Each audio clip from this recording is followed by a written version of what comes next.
সরস্বতী বন্দনা, কলমে কাজী নজরুল ইসলাম, উচ্চারণে সুরজিৎ দাস।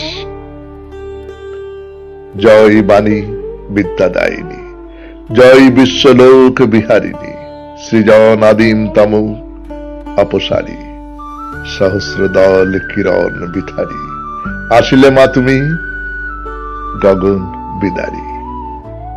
মানস মরাল বাহিনী, ভারতে ভারতী মুখ তুমি আজি, বিনাতে উঠিছি ক্রন্দন বাজি। ছিন্ন চরণ শত দল রাজি, কহিছে বিষাদ কাহিনী। রোমা আমার কমলা সেনা, করে ধরো পুনসে রুদ্র বীণা। নবসুর তানে বাণী দিনাহীনা, জাগাও অমৃত ভাসিনী।